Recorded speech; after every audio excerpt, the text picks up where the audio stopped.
Hello, everyone, and welcome to another amazing episode of Immigrants Unite, where immigrants unite and transform lives. That's right. This podcast is all about helping you transform your life, your business, and the world around you. And I'm your host, Polish Peter. Now, you may or may not be an immigrant entrepreneur or business owner, and that's perfectly fine. However, on this podcast, I get to interview, dissect, strategize, and get into the minds of powerful master immigrants who came to this country sometimes starting from nothing and create a successful, abundant, and impactful life for themselves while transforming the world around them. On today's podcast, I have such a guest. Her name is Lauren Cohen, and she is a global entrepreneur and a number one best-selling author.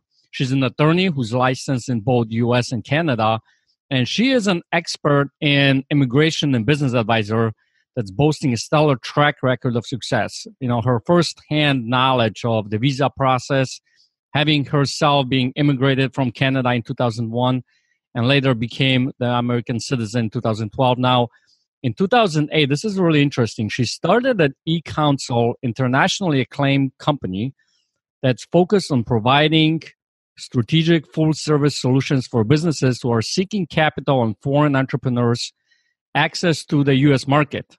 And then in 2017, she actually established what's called an Israeli Innovation Bridge, whose sole mission is to help build the bridges to enable innovative Israeli companies and entrepreneurs to successfully penetrate the North American market here, to be able to work here. So I wanted to bring Lauren here on the show because she has a lot of knowledge when it comes to visas, a lot of knowledge when it comes to starting and actually being able to work in this country to keep your company in a good standing when you're coming here on a visa. So, Lauren, thank you so much for being on the podcast. I really appreciate it. If you can tell us a little bit about your story of actually coming to the United States, that would be great. Sure. Thank you, Peter. Hi. So I came to the U.S. originally in the 90s with an ex-husband to Florida, actually. And then I moved back to Toronto. I really wasn't just wasn't thriving here at the time, and moved back to Toronto. And then I found it very challenging to deal with the cold. So I came back here in 2001, right before 9/11. I was in the process of starting a healthcare compliance business. We were trying to raise money right before 9/11 happened. And needless to say, the capital markets shifted greatly. Mm-hmm. And I went into in-house counsel roles with various companies. And have worked with Citigroup and all kinds of, you name it, all kinds of in-house counsel roles. And then I kind of got propelled into doing immigration law and working on immigration business plans, helping immigrants get their visas, whatever type of investment visa they were seeking, whether it be E, L, EB-5, which we'll talk about a little bit, and being kind of the back office, getting all of the moving parts moving together cohesively and making sense of them as they're moving together, because there are a lot of moving parts. And I think that a lot of lawyers look after the legal work and don't necessarily help with the business strategy or structure or business plan. So I'm kind of a little different. I don't actually produce the petitions. I work on the whole strategy, and I bring in other immigration lawyers to do the petitions. And it's a collaborative quarterbacking process. So that's what I do. And I myself came here in 2001 for the second time. And then I got my green card in 2006 or so. And I became a citizen in 2012. And the reason I became a citizen, honestly, was because my son was born here, and I just felt that I needed the right to vote and needed to have a permanent status here, as opposed to being a permanent resident, which is still a renewable status. Gotcha. All right. Very cool. So listen, one of the things that I talk about on this podcast a lot, quite often, because I think it's sort of, for many immigrants, there is that entrepreneurial bug that we have. Mm-hmm. We come to this country. I think one of the things that a lot of immigrants that come to this country, it takes something to get here. And they come here and they want to start something for themselves. So they start businesses and all that kind of stuff. So I think they kind of understand it. And, even look at the statistics, in 2017, I think 43% of Fortune 500 companies were founded by first or second generation immigrants. So right. Mm-hmm. if you've a lot of experience with those kind of entrepreneurs, why do you think that we're such a big number when it comes to being entrepreneurial?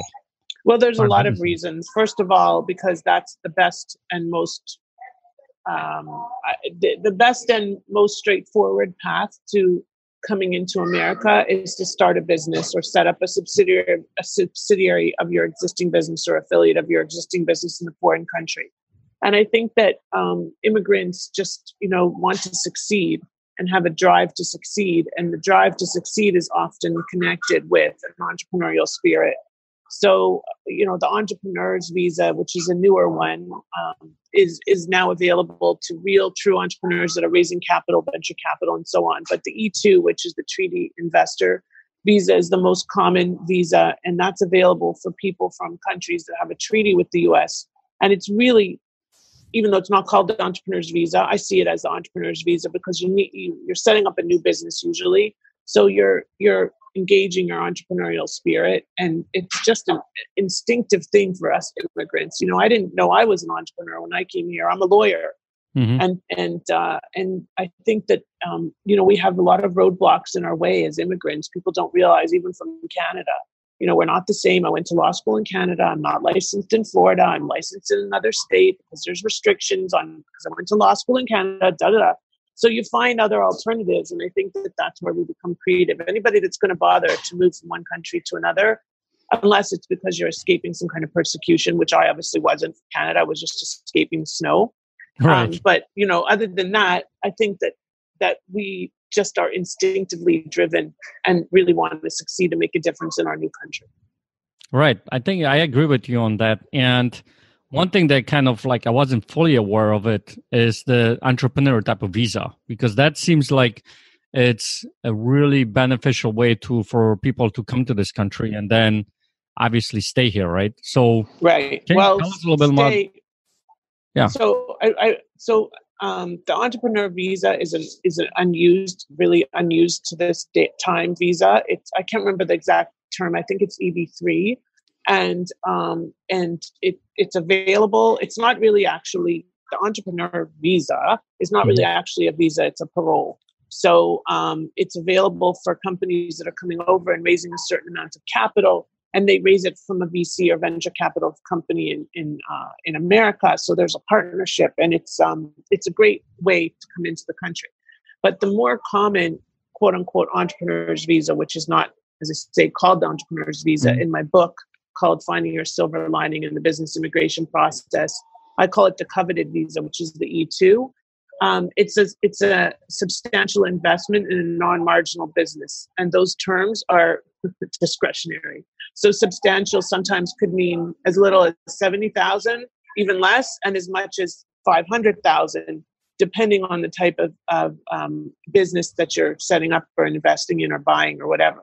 So, and then you have to be you cannot be a marginal business, meaning that it can't be set up just to support yourself and your family. You have to actually hire people and create employment and have a more of a broader economic impact. So there's multiple elements available. And then, of course, there's the EB5, which is also available for passive investment and active investment.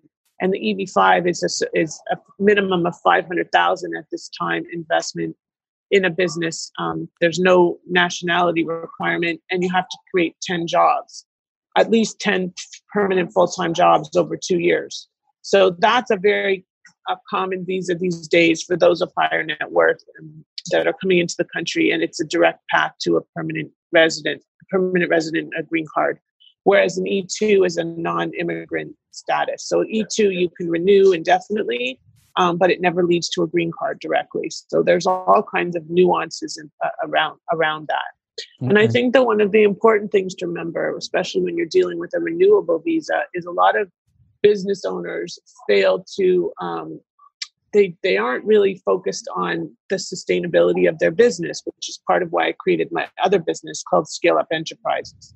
And Scale Up Enterprises is all about analyzing a business's sustainability and figuring out the components that you need to make sure that your foundation is strong. Because a lot of business owners come into the country and just do what they need to do to get the visa, right?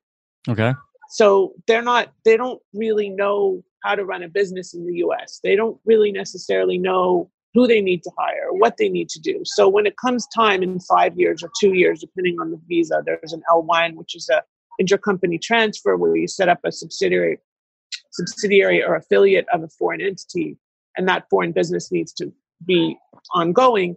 In any of those cases where you have a renewable visa, you have to prove that your business is still viable and qualifies for that visa on an ongoing basis. So you have to make sure that you sustain your business. So I created what's called Scale Up Checkup, which is an online growth assessment tool to help these businesses identify the areas where they need to fill gaps in their business to structure and build their business in a sustainable way. And that's available. It's actually a free tool I have that I'll be happy to share with your readers. So, and also I have several other free tools that help you understand what it takes to run a business in the U.S. So even if you're in the U.S., they're great tools because you need to know what it takes to maintain your business and keep it successful. Gotcha. All right, cool. Yeah, we can definitely give him some kind of resource at the end of this podcast. Now, here's what I'm hearing from you is there is basically two parts to this. One, before you actually, the common knowledge, that's what I'm kind of looking for. Before you actually get to this country, you have to create some kind of a business, right? And show that when you do come here, you have some kind of sustainability to be able to actually run this business. Like there's some kind of investment or something along those lines. And then on the other end, once you actually get here, is you have to prove that you are doing the business, you are creating, jobs or revenue, and you're kind of, growing the business to help the U.S. market. Is that what I'm hearing? Sort of. So you have to actually be running the business. The business has to be operational for you to apply for the visa. So you have to actually have invested money and have that money at risk for an E2 or an EB5. The money has to be at risk, meaning that you can't invest in like a home or stuff like that with a mortgage or promissory notes or your money has to be at risk. So you have to be invested and have the business at least to some level operational before you can apply for the visa. So it's a constant, challenge. Like, which comes first? Do we make the investment? What if we're buying a business? Can we make the closing contingent upon getting the visa? There are ways to do that. There's, you can put your money in escrow, but your money still has to be at risk. And the problem is that some sellers of businesses, which is part of why a lot of these investors, these immigrants set up their own businesses, is because a lot of business owners don't want to sell their business on a contingency, right? Mm-hmm. And wait for the visa to be approved. So they want to sell the business and be done with it. So it's a constant challenge of like which comes first and how to structure it properly so that both the business investor and the potential seller of the business they're buying, or if they're setting up a franchise, which is a great way to go for foreign investors. I love franchises. They're a really great option because they kind of have all of the, and I apologize for all the noise here, they kind of have all of the components in place, because when you're coming into this country, you're dealing with a whole new country, even from Canada. People don't realize that. And Peter, I'm sure you experienced that. I mean, Poland and the US, it's completely different. Everything is run differently. Banking, everything, all your systems, all your government, everything's run differently, And, you have to get used to that. So while you're getting used to that, do you also want to figure out how to run a business, or do you want to maybe consider investing in a franchise, which is a great option because they kind of give you, a turnkey business, and then you're kind of set up for success, and you just have to kind of run it and follow the processes and the procedures and the systems, and you get a lot of marketing help and so on. So there's different ways of going about it depending on the type of visa. So one of the things that we offer is to look at your overall picture and figure out what visa might be available to you and how you can qualify for that visa, because not everybody qualifies for every visa. As I said, the E2, you have to have a treaty. Your home country has to have a treaty with the U.S.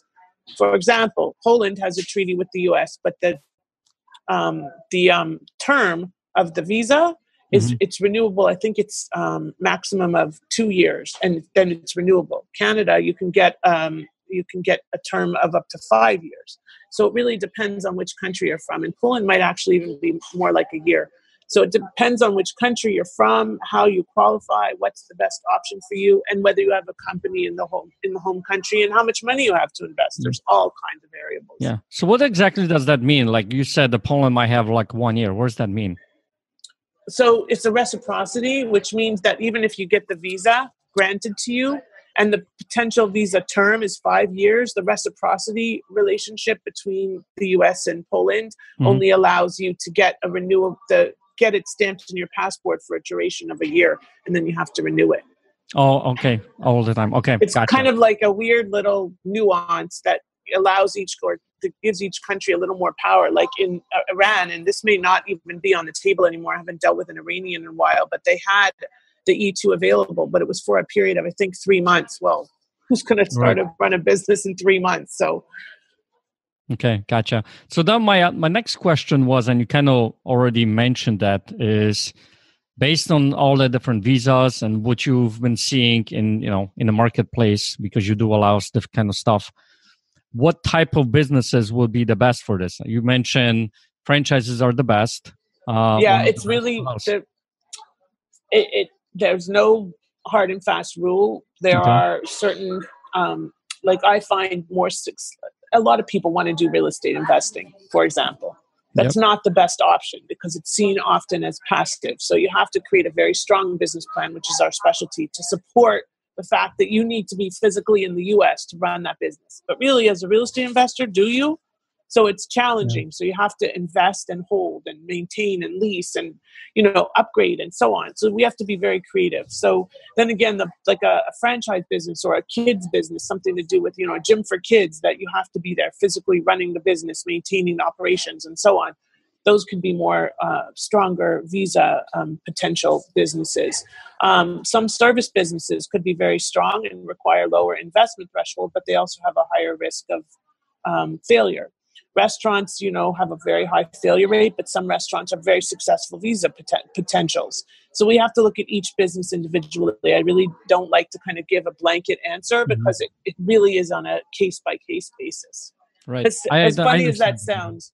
No, I understand that. I'm just trying to think so for instance, I don't think it's like you're an attorney back in Canada and you're an attorney now. So if you have a profession in your own country that you're specializing in, granted, it's different rules or maybe licenses that are happening here in the United States. But if you're a doctor in another country or you are an attorney or whatever it might be, is that something to look at to see if you'll be going the same profession around here? So that's not an investment visa usually, although some doctors could buy, medical practices and so on. For lawyers and doctors or professionals, there's an H-1B visa, which is a different kind of visa, which allows you to qualify to work on under a sponsor. So you have to be sponsored by a company. There's also EB-1 and EB-2, extraordinary ability, and national interest waiver for those that have, published works or created software or so on, or very sophisticated, very well-renowned doctors or other professionals. So that's a different type of visa than this. And, sometimes they can be much easier. They don't necessarily have an investment threshold attached to them, but the qualification requirements are that much higher and you have to meet certain criteria. And some of them, there's a list of criteria and you have to meet at least 7 to qualify for an EB-1, which is extraordinary ability. But that's because they're giving you a green card and it's not costing you really any money. You're just kind of showing them that you want to be in the country and you have some extraordinary ability to share with the country. Yeah, I was actually privileged to interview a couple of extraordinary visa alien that they've got the green card out of that, which is very cool. I wasn't aware of that before that call. So that's pretty awesome. So, all right. So my next question for you is, you're here, you got your company going and all that kind of stuff. And you mentioned a little bit about how do you sustain that visa? You obviously have to renew it every once in a while and all that kind of stuff. Are there any general requirements that you have to constantly abide to and to make sure you're in good standing?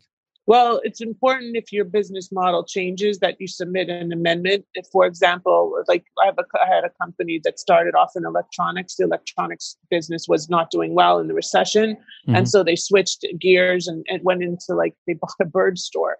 and they just thought they could continue to use their existing visa. And they could, but they needed to apply for approval of the change of business. So, you have to keep the government updated on any changes in what you're doing. Other than that, it's really just, your regular renewal. When your renewal comes, you should be keeping your books and records and your business plan up to date to make sure that you're ready when it comes time for renewal. Okay, gotcha. All right. Any other kind of tips? Because I think one of the things that immigrants, I noticed that a lot of immigrants are hardworking people. We always come and look at like, how can I creatively do something along those lines? And I know a lot of different entrepreneurs start all kinds of different businesses. And yes, so me too. Yes, I know you do. So, what's the, any kind of tips that you can share with them? You mentioned like keeping your books in order, making sure you're ready, being good with the government, basically having a two-way conversation. That to me means you don't hide, you don't like try to get under the radar. You're just being straight with, the government, and then keep everything up on the records and all that kind of stuff. Well, you Anything have else? to. Yeah. Well, otherwise, sooner or later, you'll find you.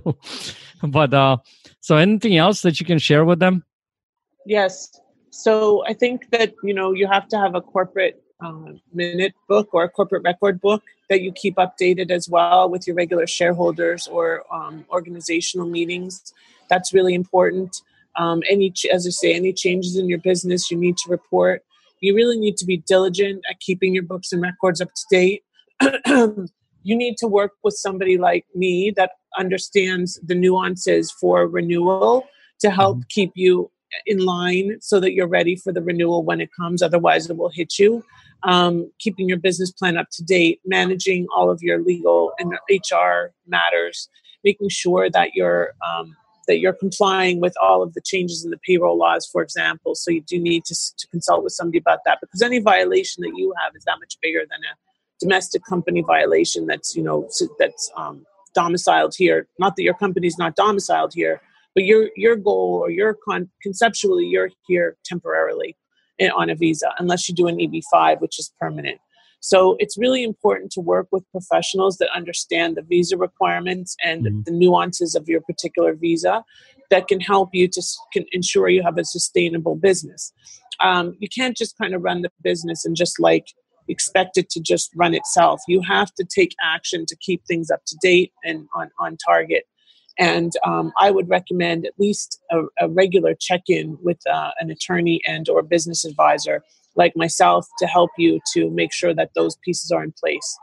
And, it's going to cost you a heck of a lot more to find out that you're not going to be able to renew your visa because you've done something in violation of the law than it is to prevent that from happening in the first place. So always think about that when you're running your business, and consult with the team of professionals that are really going to help you and make a difference in the way that you run your business and the structure and executing on all of the components, because there's a lot of moving parts. And if you have only looked after your foundation so you can get the visa, you probably missed a lot of pieces of what is needed to get your business to that next level and help you scale so that you can get your renewal and keep your business going. Okay, gotcha. All right.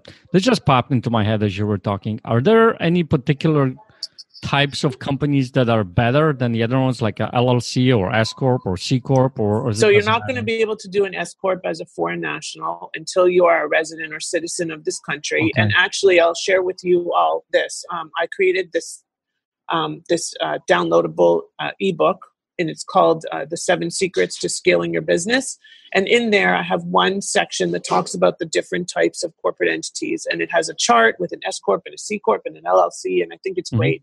And it's free. And all you have to do is go to scaleupcheckup.net. So that's scaleupcheckup.net and download the free 7 Secrets ebook / white paper. And it has a little chart in there to share that with you. So S Corps are only available to residents and citizens.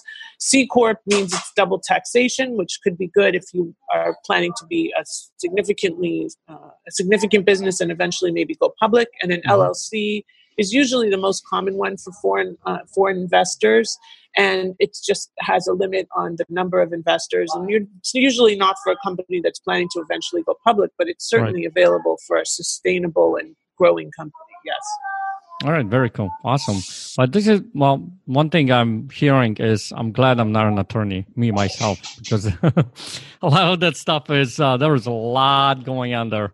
And I'm happy and glad that there are people like you who are very good at this and they're experts at this and all kind of stuff like that. So this is really good information, guys. So listen carefully, because I think the one thing that I'm hearing from this is it's a lot better to be prepared and, check twice and make sure that you're up to code with everything that you're doing, then, have to come back later and come up with some kind of reasons or new things, because, it's better to be safe than sorry, basically. It so is. And I would love to help all of your listeners to make sure that they are ready for that next level and for their expansion. And I do offer free consults. I have an assessment tool that we use as the lead into that. So, I'm available as a resource. And one thing that I would also mention to you, Peter, is if you want to send me your address, I'll send you a copy of my book, Finding Your Silver Lining in the Business Immigration Process, which outlines all the different visas. And maybe once you've had a chance to digest that,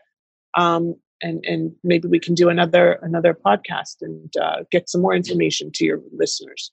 All right. Sounds great. Okay. Awesome. Well, listen, I want to respect your time. Thank you. And so I'm going to go into my Polish Peter's final round. Okay. And so you kind of mentioned a couple of books, but usually what I ask is like, what book would you recommend to the listeners? If you have anything else, or is this the one? Sure. So Scale or Fail by Allison Maslin is a book that I'm reading right now. It's excellent. scaleorfail.com/Lauren Cohen, I think, is the link for that. Mm-hmm. That's a great book. And also The Originals, which is by Adam Grant, I believe. Great book for entrepreneurs. Yes, great book. There you go. I know that one. That was a great book. Sorry, what was the other question you asked me? Well, the book that you would recommend. So you had one here. Okay, my next question is, I know you mentioned a lot of different, nuances on this podcast and a lot of different visas and a lot of different strategies and tips about, getting into the country and then running a successful business here. Any other last piece of advice to our immigrant listeners? Don't do it without a lawyer. Okay. Don't do it without a lawyer. And I'm going to tell you that there's a lot of bad apples out there.